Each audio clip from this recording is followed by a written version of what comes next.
இட்லி, தோசை, பொங்கலுக்கு நீங்கள் சட்னி, சாம்பார் சாப்பிட்ருப்பீங்க. ஆனால் இந்த மாதிரி ஒன்று தக்காளியில் செஞ்சு சாப்பிட்டு பாருங்கள். ஒரு 2 இட்லி கூடவே சாப்பிடுவீங்க.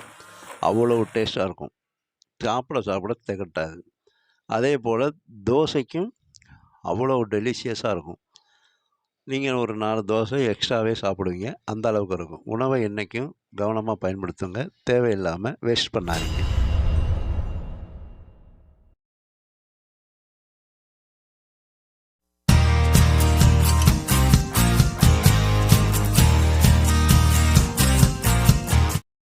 காலையிலையும் நைட்லேயும் டிஃபனுக்கு இட்லி, தோசைக்கு சட்னி, சாம்பார்னு வைப்போம். அதே போல் விருந்தாளிகளுக்கும் அது மாதிரி பண்ணுவோம். அது இல்லாமல் ஒரு தக்காளி கடைசல் பண்ணி பாருங்கள். 4 இட்லி 2 தோசை கூடவே சாப்பிடுவாங்க. இது செய்கிறதுக்கு முன்னாடி நம்ம சேனலை சப்ஸ்கிரைப் பண்ணிக்கங்க. பக்கத்தில் இருக்க பெல் ஐக்கானை ப்ரெஸ் பண்ணிக்கங்க. இந்த தக்காளி கடைசல் செய்கிறதுக்கு ஒரு 300 கிராம் அளவுக்கு நல்ல பழுத்த தக்காளி எடுத்துங்க. அந்த பழத்தில் இருக்கிற புளிப்பு தான் நமக்கு வந்து அந்த டேஸ்ட்டே. அதனால் அதில் புளியெல்லாம் எதுவும் சேர்க்காததுனால நல்ல பழமான தக்காளியாக 300 கிராம் எடுத்துக்கிறோம். இப்போ இதுக்கு இந்த மாதிரி மீடியம் சைஸ் வெங்காயம் ஒரு 4 வெங்காயம் எடுத்துக்கிறோம். இதுக்கு ஒரே ஒரு கத்திரிக்காய் போதுமானது. இந்த மாதிரி சைஸில் ஒரு கத்திரிக்காய் எடுத்துங்க. அதே ஒரு மீடியம் சைஸ் அளவுக்கு ஒரு உருளைக்கிழங்கு எடுத்துக்கோங்க. இதெல்லாம் எடுத்து தண்ணியில் போட்டு நல்லா மேலே தோலை முதல்ல நல்லா கழுவிடுங்க. கழுவி சுத்தம் பண்ணி எடுத்து வச்சுக்கோங்க. கொத்தமல்லி தழை ஒரு கொத்து, புதினா தழை ஒரு கொத்து, இது மாதிரி கட் பண்ணி எடுத்து வச்சுங்க, நறுக்கி எடுத்து வச்சுங்க. பூண்டு ஒரு 7 பல் பூண்டு, 7 பல்லேருந்து 8 பல் வரைக்கும் பூண்டு நீங்கள் எடுத்துக்கலாம். ஒரு அகலமான கடாயை அடுப்பில் வச்சு அடுப்பை நல்லா பற்ற வச்சு அந்த கடாயை வச்சு அந்த கடாய் சூடு வந்தோடனே அதில் ஒரு 10 ml நல்லெண்ணெய் விட்டுக்குங்க. 10 ml நல்லெண்ணெய் விட்டு அந்த நல்லெண்ணெய் நல்லா சூடு வந்தோடனே ஜீரகம் ஒரு அரை டீஸ்பூன் ஜீரகம் போட்டுங்க. 1 டேபிள் ஸ்பூன் அளவுக்கு கடுகும் கருப்பு உளுந்தும் கலந்து போட்டுங்க. கலந்து போட்டு இந்த ஜீரகமும் கடுகும் கருப்பு உளுந்தும் பொரியணும். நல்லா பொரிஞ்சு வெடிக்கும். அப்படி வெடிக்கும்போது நம்ம எடுத்து உரித்து வச்சுருக்க அந்த பூண்டு பல் சேர்த்துக்குங்க. பூண்டு பல்லை சேர்த்து இதை லேசாக வதக்கி விடுங்க. ரொம்ப வந்து செவக்க வதக்கணும்னு இல்லை, லேசாக வதக்கி விட்டுருங்க.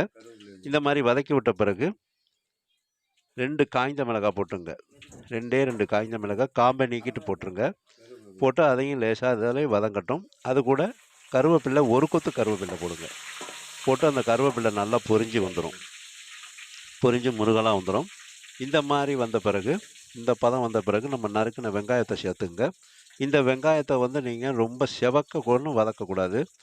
அது மீடியமாக அந்த வந்து பார்த்திங்கன்னா அந்த வெங்காயம் அப்படியே உதிராக வந்து அந்த கண்ணாடி பதத்துக்கு இருந்தாவே போதுமானது. ரொம்ப பொன்னிறமாக வதக்கணும்னு இல்லை. அப்படி வதக்கினா உங்களுக்கு பிடிக்கும்னா நீங்கள் அதே மாதிரி வதக்கிக்கலாம். அதனால் ஒன்றும் இல்லை, கொஞ்சம் டேஸ்ட்டு தான் மாறும்.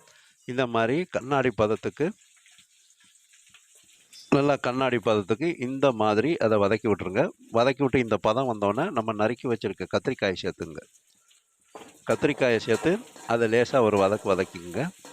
இப்போ தோல் நீக்கி சின்ன சின்னதாக வெட்டி எடுத்து வச்சுங்க உருளைக்கிழங்க. பொடிசாக அந்த உருளைக்கிழங்கையும் சேர்த்துருங்க. சேர்த்து இதை நல்லா பார்த்திங்கன்னா வதக்கி விடுங்க. இந்த கத்திரிக்காய், வெங்காயம், தக்காளி எல்லாம் பார்த்திங்கன்னா நம்ம இந்த எண்ணெயிலே தான் வதக்க போகிறோம். இப்போ இந்த கத்திரிக்காய் போட்டிருக்கோம், உருளைக்கிழங்கு போட்டிருக்கோம், வெங்காயம் போட்டிருக்கோம். இதெல்லாம் நல்லா வந்து இந்த எண்ணெயிலே தான் வதங்குறோம். இப்போ இந்த மாதிரி பதம் வந்த பிறகு இந்த பதத்துக்கு வந்தோடனே நறுக்கின தக்காளி அந்த 300 கிராமி சேர்த்துங்க. தக்காளி வந்து இதில் அதிகமாக இருக்கணும். மற்றதெல்லாம் கொஞ்சம் அதை விட கம்மியான அளவில் எடுத்துங்க. அப்போ தான் அந்த தக்காளி பழத்தோட புளிப்பு டேஸ்ட்டு நமக்கு வந்து நல்லாயிருக்கும். இந்த மாதிரி போட்டு இந்த தக்காளி பழம், இந்த கத்திரிக்காய், உருளைக்கிழங்கு எல்லாம் இந்த எண்ணெயிலே நல்லா வதக்கி விட்டுறணும். நல்லா மிளகாயெல்லாம் வதங்கிடுச்சு. பூண்டெல்லாம் நல்லா பார்த்திங்கன்னா அது வதங்கி நல்லா வெந்து வந்துடும். அதே போல் இந்த சோம்பு அந்த ஜீரகம் போட்டிருக்கோம், அதோட கடுகு போட்டிருக்கோம். இப்போ அதில் வந்து ஒரு 1/4 டீஸ்பூன் மஞ்சத்தூள் போட்டுக்கிறோம். மஞ்சத்தூளை போட்டு அதோட பச்சை வாசனை போகிற வரவுக்கு நல்லா வதக்குங்க. இந்த மாதிரி வதக்கிக்கிட்டே வரணும். இந்த மாதிரி நல்லா வதக்கின பிறகு இதுக்கு தேவையான உப்பு ஒரு 1/4 டீஸ்பூன் போட்டுங்க. நீங்கள் கடைசியில் எதுக்கும் நம்ம வந்து அது கடைஞ்ச பிறகு நீங்கள் டேஸ்ட் பண்ணி பார்த்து உப்பு போட்டுக்கணும். இப்போ இந்த மாதிரி நல்லா இதை வதக்குங்க. இப்போ அந்த தக்காளியிலேருந்துலாம் அந்த தண்ணி பிரிஞ்சு வந்து அது நல்லா வதங்கி வந்துடும் உப்பு போட்டோன்னே. இந்த மாதிரி நல்லா இதை வதக்கி விட்டுருங்க. வதக்கி விட்டு இந்த மாதிரி குறைவான பதத்துக்கு வந்தோடனே ஒரு 1/2 டேபிள் ஸ்பூன் அளவுக்கு மிளகாய் தூள் சேர்த்துங்க. உங்களுக்கு காரம் அதிகமாக இருக்கும் அப்படின்னா 1 டேபிள் ஸ்பூன் சேர்த்துக்கிட்டாவே போதுமானது.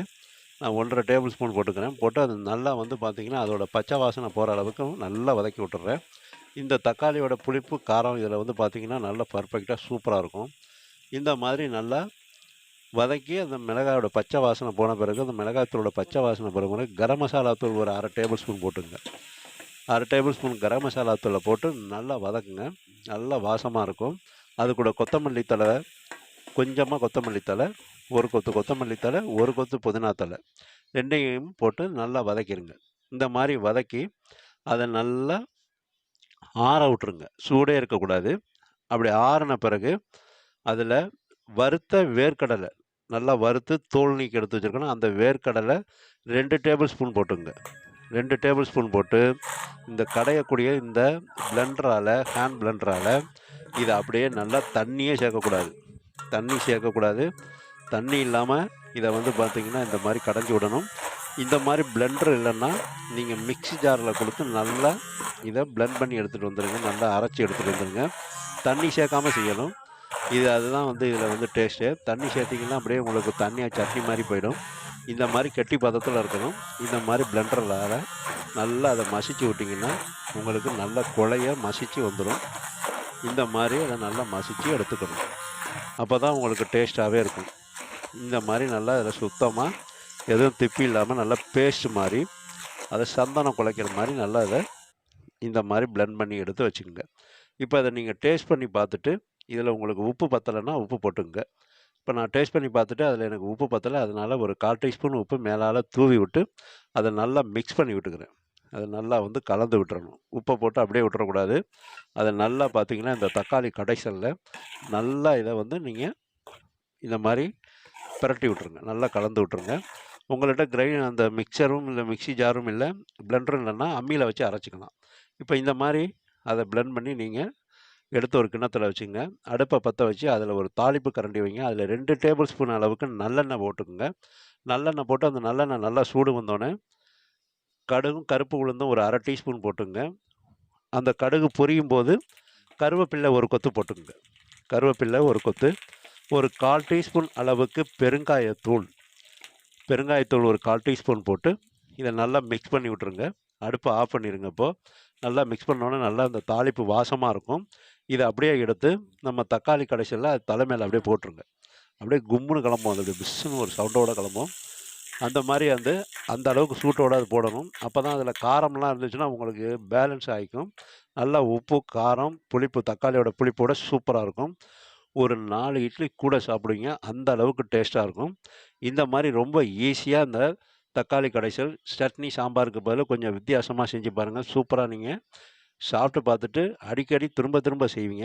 அந்த அளவுக்கு இது வந்து நல்ல டாப் அண்ட் டாப்பாக இருக்கும்.